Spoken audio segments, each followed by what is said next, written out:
Hi hello, this is Saranya. അപ്പോൾ മലയാളത്തിലെ കുറച്ച് ഇമ്പോർട്ടൻറ്റ് ക്വസ്റ്റ്യൻസുമായിട്ടാണ് ഞാൻ ഇവിടെ വന്നിരിക്കുന്നത്.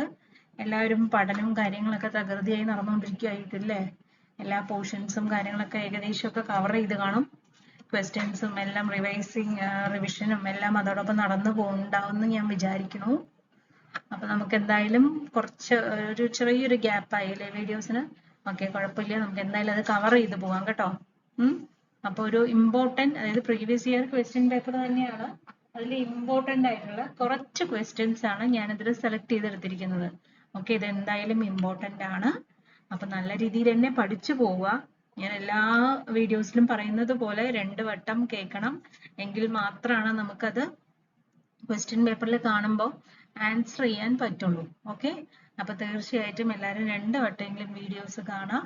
എന്നിട്ട് ഈ ക്വസ്റ്റ്യൻസിൽ ഏതെങ്കിലുമൊക്കെ ക്വസ്റ്റ്യൻസ് നിങ്ങൾക്ക് ചോദിക്കട്ടെ എന്ന് ഞാൻ ആഗ്രഹിക്കുന്നു. കാരണം നമ്മൾ ചെയ്യുന്നതിന് എന്തെങ്കിലും ഒരു എഫക്റ്റ് വരണമല്ലോ, അതിന് വേണ്ടിയിട്ടാണ്. അപ്പം എന്തായാലും എല്ലാ ക്വസ്റ്റ്യൻസും നല്ല രീതിയിൽ പഠിച്ച് മുന്നോട്ട് പോവുക. തീർച്ചയായിട്ടും നമുക്ക് 10 മാർക്കും സ്കോർ ചെയ്യാൻ പറ്റുന്ന ഒരു പോർഷനാണിത് മലയാളം. അപ്പം അത് വിട്ട് കളയല്ലേ പ്ലീസ്. അപ്പോൾ നമുക്ക് ഓരോ ക്വസ്റ്റ്യനിലോട്ടായിട്ട് മൂവ് ചെയ്താലോ? ഓക്കെ, സ്റ്റാർട്ട് ചെയ്യാം. ഓക്കെ, ആദ്യത്തെ ക്വസ്റ്റ്യൻ എന്താണ്? കേന്ദ്ര സാഹിത്യ അക്കാദമി അവാർഡ് നേടിയ നോവൽ ഏത്? അപ്പൊ ഇതിൽ കുറച്ച് നോവലുകളുടെ പേരുണ്ട്. ഇതിൽ കേന്ദ്ര സാഹിത്യ അക്കാദമി അവാർഡ് നേടിയ നോവൽ ഏതാണെന്നാണ് ക്വസ്റ്റ്യൻ. കുറേ കേന്ദ്ര സാഹിത്യ അക്കാദമി അവാർഡ് നേടിയ നോവലുകൾ ഉണ്ടാവും. അപ്പൊ അതൊക്കെ ഒന്ന് ജസ്റ്റ് നോക്കി വെക്കണം, എങ്കിൽ മാത്രമാണ് നമുക്ക് ഈസി ആയിട്ട് അതിൽ പോയിന്റ് ഔട്ട് ചെയ്യാൻ പറ്റുള്ളൂ. മനസ്സിലായല്ലോ? അപ്പൊ അതിൽ ഏതൊക്കെയാണ് ഓപ്ഷൻസ്? കരൾ പിളരും കാലം, അലാഹയുടെ പെൺമക്കൾ, തലമുറകൾ, വാരണാസി. ഇതിൽ ഏതാണ് കേന്ദ്ര സാഹിത്യ അക്കാദമി അവാർഡ് നേടിയ നോവൽ? ഏതായിരിക്കും? ഓപ്ഷൻ ബി, അലാഹയുടെ പെൺമക്കൾ. ഇത് ആരുടെയാണ്? സാറ ജോസഫിന്റെ ആണ് കേട്ടോ. ഏതാണ് ഇതിൽ ആൻസർ? ഓപ്ഷൻ ബി, അലാഹയുടെ പെൺമക്കൾ. ആരുടെയാണ്? സാറ ജോസഫിന്റെ. ഓക്കെ, ഇത് നേരത്തെ ചോദിച്ച ക്വസ്റ്റ്യൻ ആണ്, അതുകൊണ്ട് ആഡ് ചെയ്താണ്. നമുക്ക് ഇപ്പോഴത്തെ വേണമെങ്കിലും പ്രതീക്ഷിക്കാം കേട്ടോ. ഓക്കെ ഓക്കെ, ഇനി നമുക്ക് അടുത്ത ക്വസ്റ്റ്യനിലോട്ട് മൂവ് ചെയ്യാം. ശരിയായ രൂപം ഏത്? ശരിയായ രൂപം ഏതാണ് ഇതില്? ഏതൊക്കെയാണെന്ന് നമുക്ക് നോക്കാം. ജ്യേഷ്ഠൻ, ജ്യേഷ്ഠൻ, ജ്യേഷ്ഠൻ, ജ്യേഷ്ഠൻ അല്ലെ? ഇതിൽ ഏതാണ് എന്നുള്ളത് നമുക്കിത് കാണുമ്പോൾ തന്നെ കൺഫ്യൂസ്ഡ് ആവും, അറിയുന്നവർക്കും കൂടെ. പക്ഷെ കൺഫ്യൂഷൻ ആവല്ലേ. നമുക്ക് കറക്റ്റ് ആയിട്ട് പോയിന്റ് ഔട്ട് ചെയ്താലാണ് ഒരു മാർക്ക് ഈസി ആയിട്ട് സ്കോർ ചെയ്യാൻ പറ്റുള്ളൂ. അപ്പൊ ഇതിൽ ആൻസർ ഓപ്ഷൻ സി, ജ്യേഷ്ഠൻ. ഈ ഠായാണ് ഇവിടെ ഉപയോഗിക്കേണ്ടത് കേട്ടോ. ഇതെല്ലാം പ്രൊണൗൺസിയേഷൻ ഒരേപോലെയായി തോന്നും നമുക്ക്, എങ്കിലും ഈ ഠായാണ് ഇവിടെ യൂസ് ചെയ്യേണ്ടത്. അപ്പൊ അത് ശ്രദ്ധിക്കുക. ഓക്കെ, മനസ്സിലായല്ലോ ഇതിൽ ഏതാണ് കറക്റ്റ് ആൻസർ എന്നുള്ളത്? മനസ്സിലായല്ലോ? ഓക്കെ, മൂന്നാമത്തെ ക്വസ്റ്റ്യൻ ഏതാണ്? ഭൂമി എന്ന അർത്ഥം ഇല്ലാത്ത ശബ്ദം. അപ്പൊ ക്വസ്റ്റ്യൻ ആദ്യം ക്ലിയർ ആയിട്ട് വായിക്കുക. അർത്ഥം വരുന്ന ശബ്ദമല്ല ചോദിച്ചിരിക്കുന്നത്, ഭൂമി എന്ന അർത്ഥം ഇല്ലാത്ത ശബ്ദം. കാരണം നമുക്ക് അറിയാവുന്ന ആൻസേഴ്സ് നമ്മൾ തെറ്റിക്കുന്നത് ഇങ്ങനെയാണ്. കാരണം ക്വസ്റ്റ്യൻ വായിക്കുമ്പോൾ നമ്മൾ ഭൂമി എന്ന അർത്ഥം അത്രേ വായിക്കുള്ളൂ, അറിയാവുന്ന ക്വസ്റ്റ്യൻ അല്ലേ, അപ്പൊ ഈസി ആയിട്ട് പോയിന്റ് ഔട്ട് ചെയ്യും. അതുകൊണ്ട് അങ്ങനെ ചെയ്യല്. കറക്റ്റ് ആയിട്ട് ക്വസ്റ്റ്യൻ വായിക്കുക, എന്നിട്ട് ആൻസർ ചെയ്യുക. ഓക്കെ ഓക്കെ, എന്തൊക്കെയാണ് ഓപ്ഷൻസ്? ധരണി, മേദിനി, അവനി, തരണി. 4 ഓപ്ഷൻസ് ഉണ്ട് അല്ലേ? ഇതിൽ ഏതാണ് ആൻസർ? ഏതാണ്? ഓപ്ഷൻ ഡി, തരണി. ഏതാണ്? ഓപ്ഷൻ ഡി, തരണി. സൂര്യൻ, രശ്മി, തോണി, നദി എന്നീ അർത്ഥങ്ങളിലാണ് തരണി എന്ന പദം ഉപയോഗിക്കുന്നത്. ഏതൊക്കെയാണ്? സൂര്യൻ, രശ്മി, തോണി, നദി എന്നീ അർത്ഥങ്ങളിലാണ് തരണി എന്ന പദം ഉപയോഗിക്കുന്നത് കേട്ടോ. മനസ്സിലായല്ലോ? ഓക്കെ, നമുക്കിനി അടുത്ത ക്വസ്റ്റ്യനിലോട്ട് മൂവ് ചെയ്യാം. നാലാമത്തെ ക്വസ്റ്റ്യൻ എന്താണ്? നീലക്കുറിഞ്ഞി സമാസം എന്ത്? അപ്പൊ നമുക്ക് സമാസം ഏതൊക്കെ ഉണ്ട് എന്നുള്ളത് അറിയാലേ. ദ്വന്ദ്വ സമാസം, അവീഭാവൻ, തൽപുരുഷൻ, ബഹുവ്രീഹി, ദ്വന്ദ്വ സമാസം, അങ്ങനെ ഒരുപാട് സമാസങ്ങൾ ഉണ്ട്. പക്ഷെ നമുക്ക് നീലക്കുറിഞ്ഞിയിലെ സമാസം എന്താണ് എന്നാണ് അറിയേണ്ടത് അല്ലേ? ഏതൊക്കെയാണ് ഓപ്ഷൻസ്? കർമ്മധാരയാൻ, ദ്വന്ദ്വ സമാസം, ബഹുവ്രീഹി സമാസം, ദ്വിഗു സമാസം. ഇതിൽ ഏതാണ് correct answer? Correct answer option A, കർമ്മധാരയൻ. ഓക്കെ, ഇതാണ് കറക്റ്റ് ആൻസർ. അപ്പൊ എന്താണ് ഈ കർമ്മധാരയൻ എന്ന് അറിയണ്ടേ? ഉത്തരപദത്തിന് പ്രാധാന്യമായിട്ടുള്ളതാണ് തൽപുരുഷൻ. വിഗ്രഹിക്കുമ്പോൾ ആയ, എന്താണ് ആയ എന്ന ഇടനില വരുന്നതാണ് കർമ്മധാരയൻ. മനസ്സിലായല്ലോ? പൂർവോത്തര പദങ്ങളിൽ പൂർവപദം ഒരു നിറം വന്നാലും കർമ്മധാരയ സമാസമായിരിക്കും. ഓക്കെ, ഉദാഹരണം നീലാകാശം, നീലയായ ആകാശം. അവിടെ ആയ എന്നുള്ള ഒരു പ്രത്യയം വന്നില്ലേ? ആയ, അതാണ് ആവശ്യം. ഇപ്പൊ മഹർഷി, മഹാനായ ഋഷി. അപ്പൊ ആയ, നായ അങ്ങനെ വന്നില്ലേ? അതാണ് ഇവിടെ ഉദ്ദേശിക്കുന്നത് കേട്ടോ. അപ്പൊ ഇതെന്താന്ന് മനസ്സിലായല്ലോ? നീലക്കുറിഞ്ഞിയിലെ സമാസം ഏതാന്ന് മനസ്സിലായില്ലേ? ഏതാണ് ആൻസർ? ഏതാണ്? കർമ്മധാരയൻ. ഓക്കെ, ഇനി അഞ്ചാമത്തെ ക്വസ്റ്റ്യനിലോട്ട് മൂവ് ചെയ്യാം. എന്താണ്? ഏകകാര്യമാധവ ബഹുത്തമ ഏകഹേതു ബഹുകാര്യകാരിയാം. ഈ വരികളുടെ അർത്ഥം രണ്ടു വട്ടം വായിച്ചു നോക്കാം കേട്ടോ. ഒരു വട്ടം വായിക്കുമ്പോ അയ്യോ ഇതെന്താ അതെന്ന് തോന്നും, കാരണം കുറച്ച് കടുകട്ടി വാക്കുകളാണല്ലേ. എന്താണ്? ഏകകാര്യമാധവ ബഹുത്തമ ഏകഹേതു ബഹുകാര്യകാരിയാം. ഈ വരികളുടെ അർത്ഥം. ഓപ്ഷൻസ് കൊടുത്തിട്ടുണ്ട്. ഏതൊക്കെയാണ്? ഒരു കാര്യം പല കാരണങ്ങളെ ഉണ്ടാക്കുന്നു. ഒരു കാരണം പല കാര്യങ്ങളെ ഉണ്ടാക്കുന്നു. കാര്യകാരണങ്ങൾ പല വിധത്തിൽ ഉണ്ടാക്കുന്നു. ഒരു കാര്യം പല കാരണങ്ങളിൽ നിന്നുണ്ടാക്കുന്നു. ഒരു കാരണം പല കാര്യങ്ങളെ ഉണ്ടാക്കുകയും ചെയ്യുന്നു. അപ്പൊ ഇതില് നമ്മുടെ ആൻസർ ഏതാന്ന് വെച്ചാൽ ഓപ്ഷൻ ഡി ആണ്. ഏതാണ്? ഒരു കാര്യം പല കാരണങ്ങളിൽ നിന്നുണ്ടാക്കുന്നു. ഒരു കാരണം പല കാര്യങ്ങളെ ഉണ്ടാക്കുകയും ചെയ്യുന്നു. ഓക്കെ, മനസ്സിലായല്ലോ? രണ്ടു വട്ടം വായിച്ചു നോക്കുക. ഫസ്റ്റ് വായിക്കുമ്പോൾ ഒരു ടഫായി ഫീൽ ചെയ്യും, കുഴപ്പമില്ല, കിട്ടും കേട്ടോ എന്തായാലും. ഓക്കെ, അടുത്ത ക്വസ്റ്റ്യനിലോട്ട് മൂവ് ചെയ്യാം.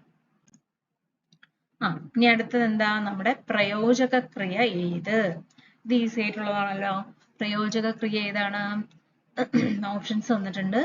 പറക്കുന്നു, നടക്കുന്നു, ഓടിക്കുന്നു, വീഴുന്നു. ഓക്കെ, അപ്പൊ ഇതിൽ ഏതാണ് നമ്മുടെ പ്രയോജക ക്രിയ? ഏതായിരിക്കും ആൻസർ? ഓപ്ഷൻ സി, ഓടിക്കുന്നു. എന്താണ്? ഓടിക്കുന്നു. ഓക്കെ, ഇനി അടുത്തതിലോട്ട് മൂവ് ചെയ്യാം കേട്ടോ.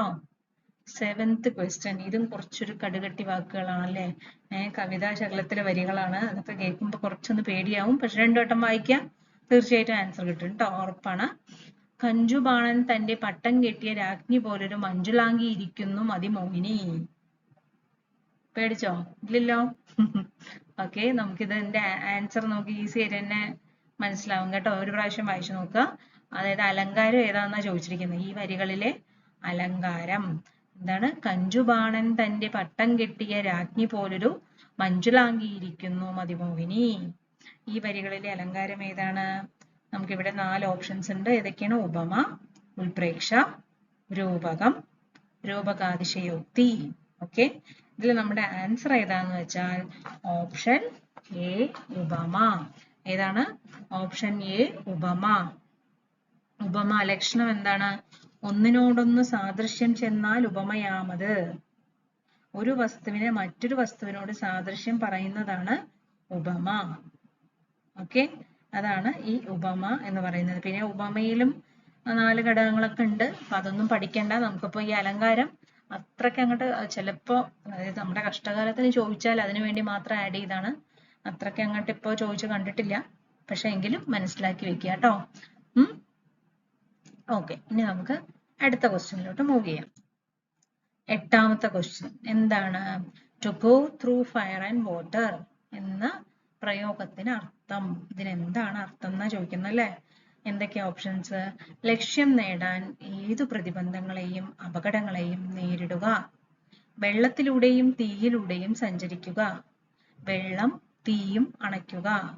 എങ്ങനെയും ലക്ഷ്യം കാണുക. അപ്പൊ ഇതില് ഏതായിരിക്കും നമ്മുടെ ആൻസർ? Option A. ഏതാണ്? ലക്ഷ്യം നേടാൻ ഏതുവിധ പ്രതിബന്ധങ്ങളെയും അപകടങ്ങളെയും നേരിടുക. ഓക്കെ, അപ്പൊ ഇംഗ്ലീഷിൽ തന്നിരിക്കുന്നത് 2 വട്ടം ഒന്ന് വായിച്ചു നോക്കുക. അപ്പൊ തന്നെ നമുക്ക് മലയാളം മീനിങ്സ് കിട്ടും. ഇംഗ്ലീഷ് ആണെന്ന് പറഞ്ഞ് പേടിക്കേണ്ട ആവശ്യമൊന്നുമില്ല. എന്തായാലും നമുക്ക് മലയാളത്തിന്റെ ആ തർജ്ജമ വായിച്ചു നോക്കുമ്പോൾ തന്നെ തീർച്ചയായിട്ടും പെട്ടെന്ന് തന്നെ ആൻസർ സ്കോർ ചെയ്യാൻ പറ്റും കേട്ടോ. ഇത് വേർഡ്സ് ഇങ്ങനെ തന്നു എന്ന് പറഞ്ഞ് ടെൻഷൻ ഒന്നും ആവല്ലേ അവിടെ നിന്ന്.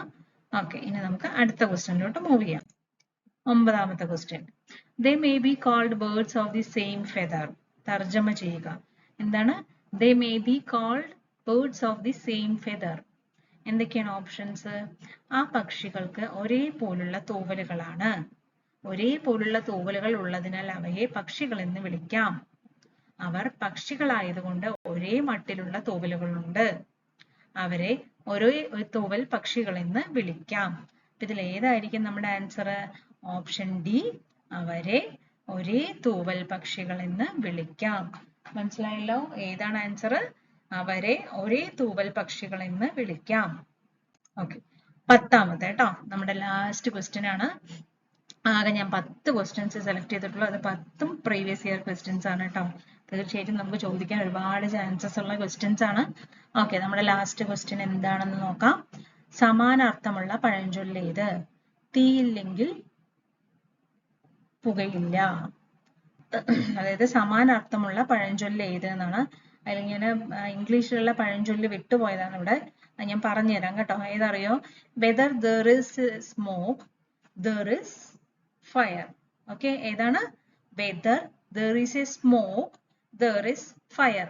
അതാണ് നമ്മുടെ പഴഞ്ചൊല്ല്. അതിന്റെ സമാനാർത്ഥമാണ് ഇവിടെ ചോദിക്കുന്നത്. ഓക്കെ, ഒരിക്കൽ കൂടെ ഞാൻ പറഞ്ഞു തരാം. ഏതാണ്?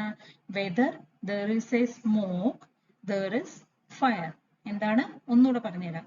കാരണം ഇവിടെ വിട്ടുപോയതുകൊണ്ട് നിങ്ങൾ അത് സ്കിപ്പ് ചെയ്യരുത്. ഞാൻ ഒന്നുകൂടെ പറഞ്ഞുതരാം. എന്താണ്? Whether there is a smoke there is fire. അതിന്റെ സമാനാർത്ഥമുള്ള പഴഞ്ചൊല്ല് ഏതാണ് എന്നാണ് ക്വസ്റ്റ്യൻ. ഓക്കെ, അപ്പൊ ഏതാണ്? ഓപ്ഷൻ എ, തീയില്ലെങ്കിൽ പുകയില്ല. തീയില്ലെങ്കിലും പുകയുണ്ട്, പുകയുണ്ടെങ്കിൽ തീയുമുണ്ട്, തീയുണ്ടെങ്കിൽ പുകയുമുണ്ട്. ഇതിൽ ഏതായിരിക്കും ആൻസർ? ഇത് നമുക്ക് എല്ലാവർക്കും അറിയുന്ന ഒരു കാര്യമാണ് അല്ലേ? എന്താണ്? ഞാൻ ഒരിക്കൽ കൂടെ ഇതിന്റെ ഇംഗ്ലീഷിലുള്ളത് വായിച്ചു തരാം. Whether there is a smoke there is fire. എന്താണ്? Whether there is a smoke there is fire. അപ്പൊ ഏതാണ് ആൻസർ? ഓപ്ഷൻ സി, പുകയുണ്ടെങ്കിൽ തീയുമുണ്ട്. ഏതാണ്? പുകയുണ്ടെങ്കിൽ തീയുമുണ്ട്. ഇതാണ് നമ്മുടെ ആൻസർ. ഓക്കെ, അപ്പൊ പേടിക്കല്ലേ. അപ്പൊ എല്ലാവർക്കും എല്ലാ കാര്യങ്ങളും മനസ്സിലായി കാണുമെന്ന് വിചാരിക്കണം. ഈ വീഡിയോ എല്ലാവർക്കും യൂസ്ഫുൾ ആയിട്ടുണ്ടാകും എന്ന് തന്നെ ഞാൻ വിശ്വസിക്കുന്നു. തീർച്ചയായിട്ടും എല്ലാവരും ഇതെല്ലാം പഠിക്കണം, നല്ല മാർക്ക് സ്കോർ ചെയ്യണം. ഓക്കെ, നമ്മുടെ ഈ കഷ്ടപ്പാടിന് എന്തെങ്കിലും ഒരു ഫലം ഉണ്ടാവണം. ഓക്കെ, എല്ലാവരും നന്നായി പഠിക്കുക. All the best. Thanks for watching. Okay, bye bye.